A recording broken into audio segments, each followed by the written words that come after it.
আমরা যেন জীবন দিয়ে আটা কিনছি। খাবারের দাম এত বেড়েছে যে তা সাধারণের নাগালের বাইরে।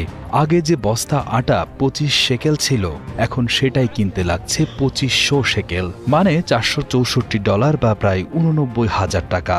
এমনটাই জানান গাজার বাসিন্দা আলী আবদুল্লাহ নামের এক ব্যক্তি। আবু আল আনজিন নামের আরেক বাসিন্দা জানান, ফজরের আগেই তিনি গিয়েছিলেন সাহায্যের আশায়, কিন্তু খালি হাতে ফিরে এসেছেন। 4 দিন ধরে তারা কিছু খাননি। তিনি বাচ্চাদের মুখের দিকে তাকাতে পারছেন না। গাজার উত্তরের জিকিম সহায়তা বিতরণ কেন্দ্রের কাছে মঙ্গলবার হাজার হাজার মানুষ জড়ো হন, যারা খাবার ও জরুরি সামগ্রীর চরম সংকটে পড়েছেন। সাহায্যের আশায় লাইনে দাঁড়িয়ে থাকা এই মানুষগুলো হঠাৎ বিস্ফোরণের মুখোমুখি হন। কেউ প্রাণ বাঁচাতে দৌড়ান, কেউ বা ঘাড়ে করে এক বস্তা আটা নিয়ে ঘরে ফেরেন। তবে অনেকেই খালি হাতে ফিরে যান কাঁদতে কাঁদতে।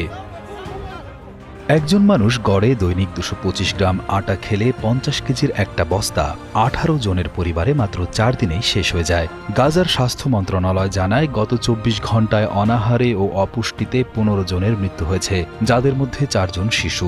যুদ্ধ শুরুর পর এই সংখ্যা দাঁড়িয়েছে 101 জনে, যার মধ্যে 80 জনই শিশু। ফিলিস্তিনি সংবাদ সংস্থা বলছে, বর্তমানে গাজার প্রায় 9 লাখ শিশু ক্ষুধায় ভুগছে, যার মধ্যে 70,000 শিশু মারাত্মক অপুষ্টির শিকার। গত 20 জুলাই রবিবার গাজায় খাদ্য বিতরণের সময় কমপক্ষে 85 জন নিহত এবং 150 জন আহত হন, যা যুদ্ধ শুরুর পর সহায়তা কেন্দ্রে সবচেয়ে ভয়াবহ দিন ছিল।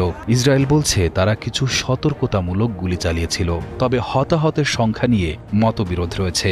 ইসরায়েল বরাবরই বলছে হামাস এই সাহায্য নিজের জন্য নিয়ে যাচ্ছে, তাই সীমান্তে এত কড়াকড়ি। যদিও মে মাসে যুক্তরাষ্ট্র সমর্থিত GHF সাহায্য বিতরণ শুরু করে, কিন্তু সেখানেও সহায়তা নিতে গিয়ে মানুষ গুলিবিদ্ধ হয়।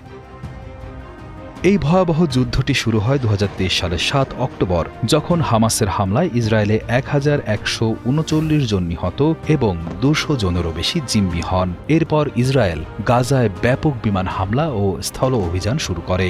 গাজার স্বাস্থ্য মন্ত্রণালয় সর্বশেষ তথ্য মতে এ পর্যন্ত মোট 59,106 জন নিহত এবং 1,42,511 জন আহত হয়েছেন। এবছরের 28 মার্চ কিছুদিনের বিরতির পর আবার যুদ্ধটি শুরু হয়।